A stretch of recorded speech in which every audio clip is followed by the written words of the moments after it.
Shalom alaikum Bapak Ibu, Saudara-saudari yang dikasih dalam Tuhan. Kita bersyukur bisa berjumpa untuk belajar firman Tuhan. Mari kita berdoa. Bapa, di dalam nama Tuhan Yesus, kami bersyukur diberi kesempatan untuk belajar firman-Mu. Kami mohon Roh Kudus yang menolong kami, karena kami membutuhkan penerangan dari Roh Kudus atas firman-Mu ini, sehingga kami bisa memahaminya. Dalam nama Tuhan Yesus. Amin. Bapak Ibu Saudara-saudari yang dikasih dalam Tuhan, hari ini Selasa 14 Juli 2020, kita akan belajar dari Kejadian pasal yang ke-29 ayat 15 sampai yang ke-30. Kejadian pasal 29 ayat 15 sampai dengan yang ke-30. Judul dari pembelajaran firman Tuhan kali ini adalah Tetapkan Tujuanmu. Tetapkan Tujuanmu. Bapak Ibu Saudara-saudari yang dikasih dalam Tuhan, bagian firman Tuhan yang hendak kita pelajari saat ini adalah membicarakan mengenai usaha Yakub untuk mendapatkan Rachel. Dan kita tahu bahwa Yakub kemudian menjadikan hal ini sebagai tujuan hidupnya selama dia tinggal di rumah Laban belasan tahun lamanya. Menarik untuk diperhatikan bahwa Yakub mau bekerja kepada Laban awalnya adalah 7 tahun lamanya karena ingin mendapatkan Rachel. Tetapi lebih menarik lagi kita membaca ayat yang ke-20. Jadi bekerjalah Yakub 7 tahun lamanya untuk mendapat Rachel itu. Tetapi yang 7 tahun itu dianggapnya seperti beberapa hari saja karena cintanya kepada Rachel.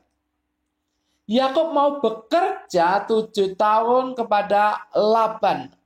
Kata bekerja di dalam bahasa Ibrani adalah afat. Itu artinya melayani. Itu artinya menjadi budak. Tidak masalah bagi Yakub untuk melayani Laban 7 tahun lamanya. Tidak masalah bagi Yakub untuk menjadi budak Laban selama 7 tahun lamanya. Bahkan 7 tahun yang lama itu dia anggap hanya beberapa hari saja. Karena apa? Karena tujuannya Yakub mau mendapatkan Rachel. Jadi perhatikan bahwa Yakub sudah menetapkan tujuannya di rumah Laban untuk mendapatkan Rachel. Selanjutnya kita tahu bahwa Laban adalah orang yang licik. Di hari pernikahan Yakub setelah 7 tahun itu, Laban tidak memberikan Rachel, tetapi memberikan Lea.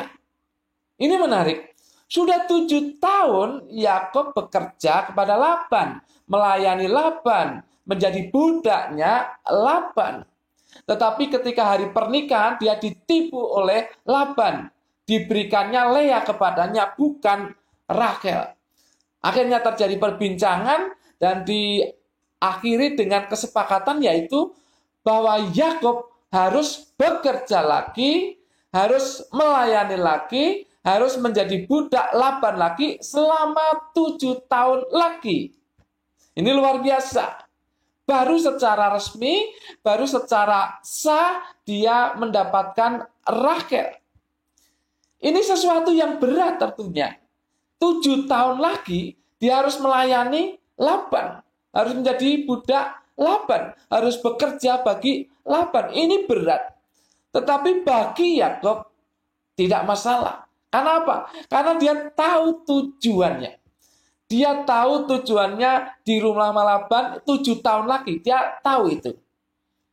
Karena dia ingin mendapatkan Rachel. Dia tidak putus asa. Dia tetap berjuang. Bekerja. Apa yang menjadi tanggung jawabnya. Melayani. Apa yang menjadi tanggung jawabnya. Menjadi budak. Apa yang menjadi tanggung jawabnya. 7 tahun lagi. Tidak masalah. Dia tetap berjuang. Karena apa? Tujuannya adalah ingin mendapatkan Rachel. Bapak Ibu Saudara-saudari yang dikasihi dalam Tuhan, Kita harus menetapkan tujuan di dalam kehidupan kita. Dalam 1 tahun ke depan kita mau apa? Dalam 5 tahun ke depan kita mau apa? Dalam 10 tahun ke depan kita mau apa? Atau tujuan kita hidup ini untuk apa? Untuk menjadi seperti apa? Oleh sebab itu kita memerlukan hikmat Tuhan. Mari kita minta hikmat Tuhan supaya bisa menetapkan tujuan-tujuan kehidupan kita. Tentunya adalah tujuan-tujuan yang positif. Mari kita minta hikmat Tuhan untuk bisa menentukan tujuan kehidupan kita. Bapak Ibu Saudara-saudari yang dikasihi dalam Tuhan, tujuan akan menolong kita untuk fokus. Ketika kita mulai melirik kanan, melirik kiri, berjalan ke kanan, berjalan ke kiri, maka kita akan kembali ke jalan yang benar ketika kita ingat tujuan kita apa. Kita akan fokus kembali kepada jalan yang benar. Kalau ada masalah, kalau ada persoalan, ada himpitan yang menekan kita, kita tidak menjadi goyah, kita tidak menjadi jatuh. Oleh karena apa? Karena kita tahu tujuan kita. Sehingga kita tegas, tegap, dan kerja keras untuk mengatasi persoalan-persoalan kehidupan kita. Karena kita tahu tujuan kehidupan kita menjadi seperti apa. Sekali lagi, mari kita minta hikmat Tuhan untuk menentukan. Setahun ke depan mau seperti apa? 5 tahun ke depan mau seperti apa? 10 tahun ke depan mau seperti apa?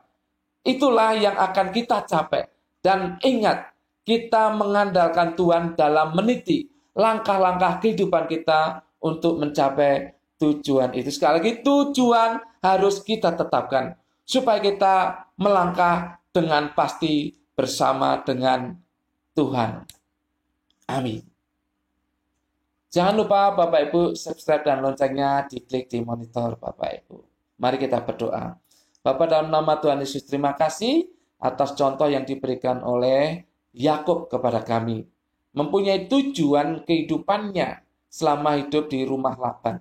Dan demikianlah kami harus mempunyai tujuan hidup kami. Baik secara rohani maupun jasmani. Sehingga kami melangkah dengan pasti bersama dengan Tuhan. Masalah apapun, persoalan apapun tidak akan menjatuhkan kami. Tidak akan merusak iman kami. Karena kami mempunyai tujuan yang pasti. Dan kami tahu bersama Tuhan kami bisa mencapai tujuan itu. Dalam nama Tuhan Yesus, kami berdoa dan mengucap syukur. Haleluya. Amin. Tuhan memberkati Bapak Ibu, saudara-saudari senantiasa.